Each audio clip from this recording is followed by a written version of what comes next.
The heavy, relentless rain of autumn battered the towering stained-glass windows of the high palace of Ethelgard, casting fractured, weeping shadows across the polished marble floors.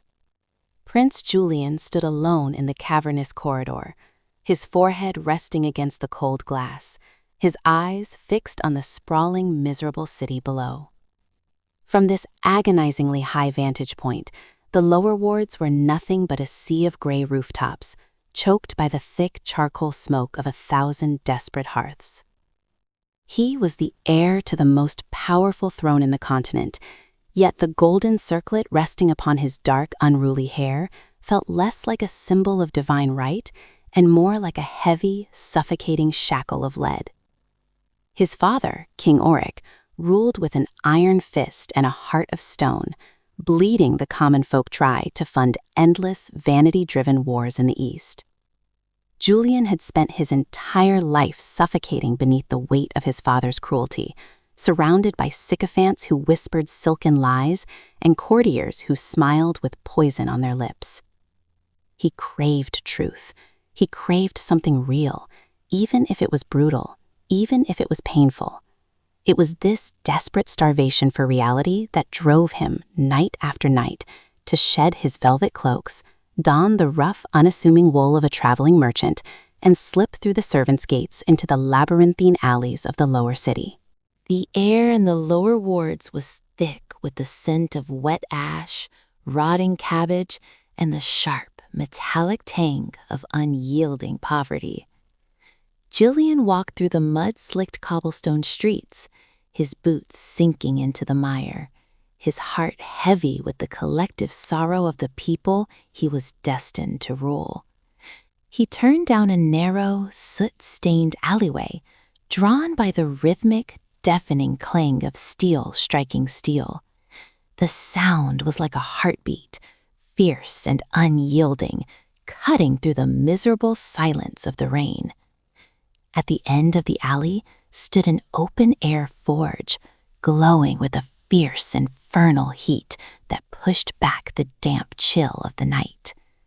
There, illuminated by the dancing, violent sparks of the anvil, stood Ilara. Julian stopped dead in his tracks, the breath catching in his throat, completely paralyzed by the sight of her. She was not like the delicate, powdered ladies of the court who fainted at the sight of a bruised petal. Ilara was a force of nature. Her hands, wrapped in thick leather gloves, wielded a heavy iron hammer with a deadly, mesmerizing grace. Her face was smudged with soot, her dark hair tied back in a messy, sweat-drenched braid that whipped through the air with every strike. Her eyes, however, were what truly anchored Julian to the earth. When she paused to wipe the sweat from her brow and caught sight of him lingering in the shadows, her eyes locked onto his. They were the color of a stormy sea, swirling with an intelligence so sharp and an anger so profound that it made Julian's chest ache. She did not know he was the prince, not at first. She only saw a stranger staring at her, and she lifted her chin with a fierce, defiant pride, challenging him to look away. Julian could not look away. In that singular, suspended moment, amidst the roar of the fire and the hiss of cooling metal, the Prince of Ethelgard fell irrevocably, hopelessly in love. He began to visit the forge every evening, hiding his royal identity behind the name of a wandering scholar. He would stand near the warmth of the fire, listening to Ilara speak as she worked. She had a voice that commanded attention, rough around the edges, but carrying a melodic cadence that Julian found himself replaying in his mind during the suffocating hours of royal council meetings. He learned that her father had died in the king's mines, his lungs choked by stone dust, and that her older brother had been forcibly conscripted into the royal infantry, sent to die on a foreign battlefield for a war he did not understand. He learned that she operated the forge alone, fighting tooth and nail against the crippling taxes imposed by the crown, just to keep a roof over her head and food in the bellies of the orphan children who huddled in the alleyways near her shop. With every word she spoke, Julian's admiration deepened into a profound, aching adoration. He loved her resilience, her fierce protectiveness over the vulnerable, and the unapologetic fire that fueled her survival. But with that love came a creeping, paralyzing dread, for he knew that the fire that kept her alive was fueled by a pure, unadulterated hatred for the royal family. She hated the king, and she hated the prince, the spoiled, pampered heir whom she believed was dancing in silks while her people bled in the mud. The inevitable collision of their worlds occurred on a bitterly cold evening when the king's tax collectors, flanked by heavily armed royal guards, descended upon the lower wards. Julian was standing in the shadows of the forge, watching Alara shape a glowing horseshoe when the shouts erupted from the street. The guards were overturning stalls, kicking over baskets of meager vegetables, and demanding the new, exorbitant iron tax the king had decreed only that morning. Alara dropped her hammer, her eyes blazing with a fury that made the forge's fire seem dim. She marched out into the freezing rain, placing herself squarely between a terrified, weeping baker and a hulking guard who had raised his armored fist to strike the old man. Julian's heart leaped into his throat as he watched Alara raise her chin, shouting at the guards, her voice carrying the accumulated grief and rage of 1,000 broken citizens. The guard sneered, drawing his broadsword, the cruel steel glinting in the dim light. Julian did not think. He did not weigh the political consequences or the fury of his father. The protective, desperate love he felt for the soot-stained girl eclipsed all reason. He stepped out of the shadows, throwing off his rough woolen hood, and stepped directly into the path of the guard's blade. The immediate silence that fell over the street was deafening. The guards, recognizing the sharp, aristocratic features and the striking, unmistakable emerald eyes of the royal bloodline, dropped to their knees in the mud, their weapons clattering against the cobblestones. The terrified commoners gasped, shrinking back into the shadows, bowing their heads in a mixture of awe and sheer terror. But Alara did not bow. She stood perfectly still, the rain plastering her dark hair to her face, staring at Julian as the realization crashed over her like a physical blow. The wandering scholar, the quiet man who had listened to her dreams and her agonizing sorrows, was Prince Julian, the very architect of her misery, the heir to her nightmares. Julian turned to look at her, his heart laid bare in his eyes, silently begging for her understanding. But what he saw in her stormy eyes made his blood run cold. The fiery curiosity and grudging camaraderie she had shown him over the past weeks vanished, replaced by a wall of ice so thick it shattered his soul. It was pure, distilled hatred. "Your Highness," she spat, the words dripping with a venom that burned him worse than the forge's fire. She did not kneel. She turned her back on him, walking straight back into her forge and slamming the heavy wooden door shut, leaving him standing alone in the pouring rain, surrounded by kneeling men and the wreckage of his own deception. The days that followed were an absolute torment for Julian. The palace felt like a sprawling, gilded tomb. He sat at the long, opulent dining table, staring blindly at the roasted meats and crystal goblets of wine, tasting nothing but ash. He could not erase the image of Alara's face, the betrayal in her eyes, the absolute disgust in her voice. He had known she would hate him, but experiencing the full, unfiltered force of her loathing was a physical agony he had never anticipated. Yet, perversely, his love for her only intensified. He did not blame her for her hatred. He agreed with it. He hated his lineage just as much as she did. He hated the crown that would soon rest upon his head, soaked in the blood of the innocent. Driven by a desperate need to make amends, Julian began to use his power to dismantle the cruelty of his father's reign from the inside. He secretly diverted funds from the royal treasury to the orphanages in the lower wards. He forged documents to grant pardons to those imprisoned for failing to pay the iron tax. He intercepted conscription orders, saving hundreds of young men from the meat grinder of the Eastern Wars. He did all of this silently, anonymously, knowing that Alara would never accept charity from the Prince of Ethelgard. Despite his silent rebellion, he could not stay away from the forge. He returned to the lower wards, no longer hiding his face, flanked by a safe distance of royal guards to prevent any immediate assassination attempts. He would stand across the street from the forge, the rain soaking his expensive cloaks, just to watch her work. Alara ignored him. She worked with an aggressive, punishing rhythm whenever he was near, striking the anvil with a ferocity that was meant to drive him away. When she did look at him, her eyes were filled with a burning disdain. She saw his presence as an insult, a cruel mockery by a bored prince treating her like a zoo animal. She began to speak loudly to her neighbors whenever he was there, making sure her voice carried across the street. She spoke of the tyranny of the crown, the cowardice of the royal family, the sickening opulence of the high palace, while children starved in the gutters. Every word was a dagger aimed directly at Julian's heart, and he stood there and took every single strike. He absorbed her anger, refusing to look away, refusing to defend himself, because he knew she was right. He wanted her to empty her heart of all the poison his family had pumped into it. He wanted to bear the weight of her suffering, even if it meant she would despise him forever. The tension between them, built on a foundation of profound hatred and an agonizing, unrequited love, finally reached its breaking point on the eve of the Festival of the Sun. King Auric, furious at the sudden, inexplicable drop in tax revenues and the mysterious pardons flooding the lower wards, discovered his son's treacherous activities. The confrontation in the throne room was violently explosive.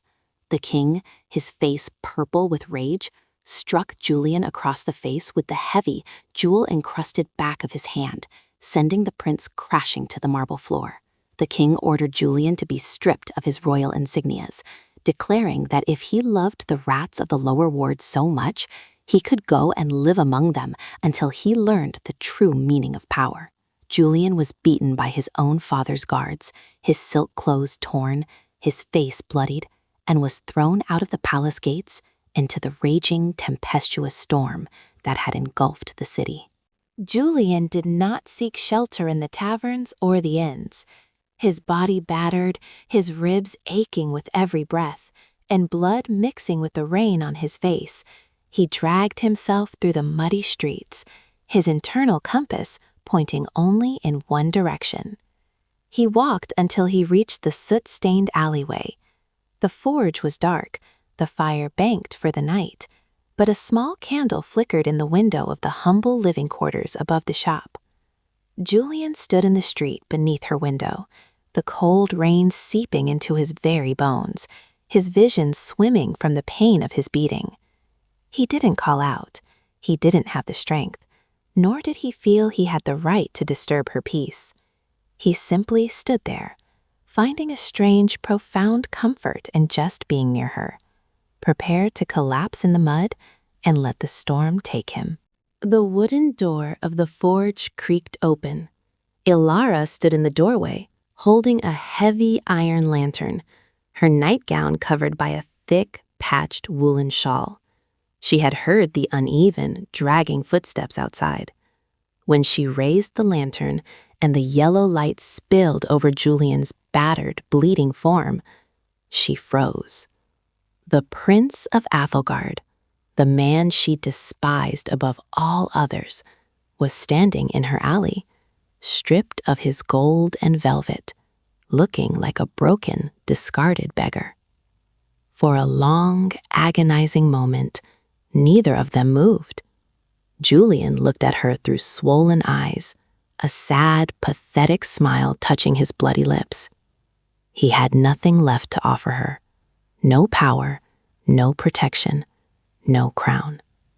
He was just a man, stripped bare, standing before the woman he loved. "Why are you here?" Ilara's voice was sharp, but the usual venom was missing, replaced by a tremor of genuine shock and confusion. "I had nowhere else to go," Julian whispered, his voice hoarse, barely carrying over the sound of the rain. I just wanted to see you.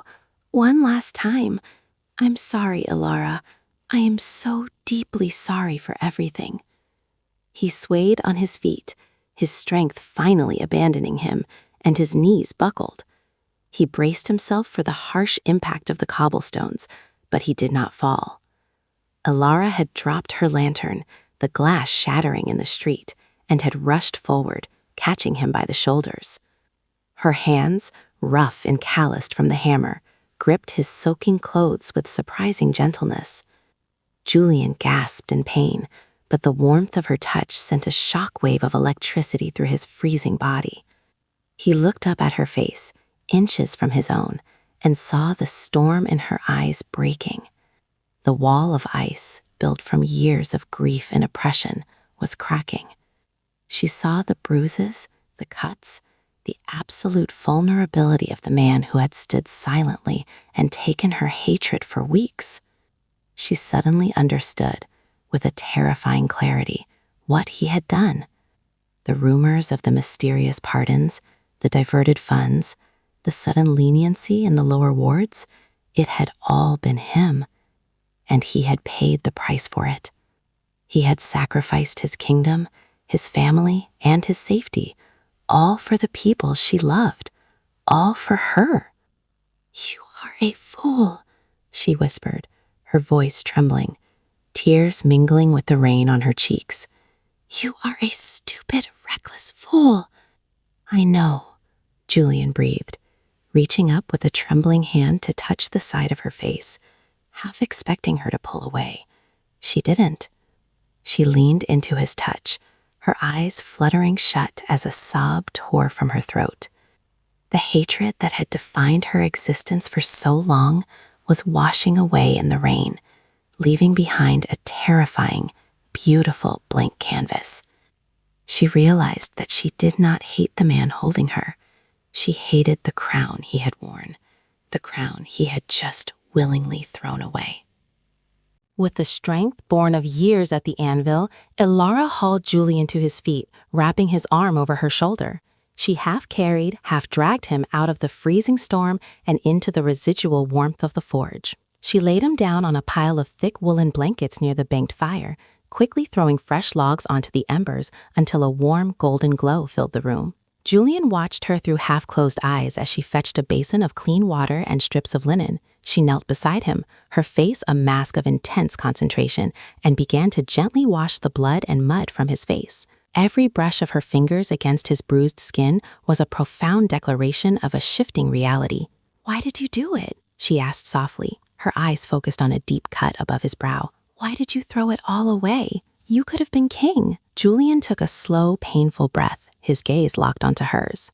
"A king without a heart is just a tyrant, Ilara. And you took my heart the moment I saw you standing in the fire. I could not sit on a throne built on your suffering. I would rather be a beggar in your alley than a king in a palace without you." Ilara stopped wiping his brow. She looked deep into his emerald eyes, searching for the lie, searching for the pampered royal she had convinced herself he was. But all she found was raw, bleeding truth. The prince was dead. The man who remained was completely, terrifyingly hers. The hatred that had been the anchor of her soul suddenly felt like a distant memory, replaced by a surging, overwhelming tide of something entirely new, something incredibly fragile, yet infinitely stronger than steel. She slowly lowered the damp cloth, her gaze dropping to his bruised lips. The silence in the forge was heavy, thick with the weight of unsaid confessions and the shattering of old worlds. "You have a lot to learn about surviving down here, Julian," she whispered, her voice thick with emotion. Using his name for the very first time, Julian smiled, reaching up to gently intertwine his fingers with hers. "Then you will just have to teach me." Ilara leaned down, her dark hair falling like a curtain around them, shutting out the storm, the city, and the kingdom. When her lips finally met him, it was not a gentle collision. It was desperate, fierce, and tasting of rain, blood, and tears. It was the forging of two entirely different metals in the intense heat of shared suffering and undeniable passion. creating something unbreakable. Julian pulled her closer, ignoring the pain in his ribs, wrapping his arms around her waist as if she were the only solid thing in a crumbling universe. In the warm, glowing heart of the forge, the prince who had lost his crown found his kingdom in the arms of the girl who had once sworn to destroy him, ready to face whatever dawn awaited them together.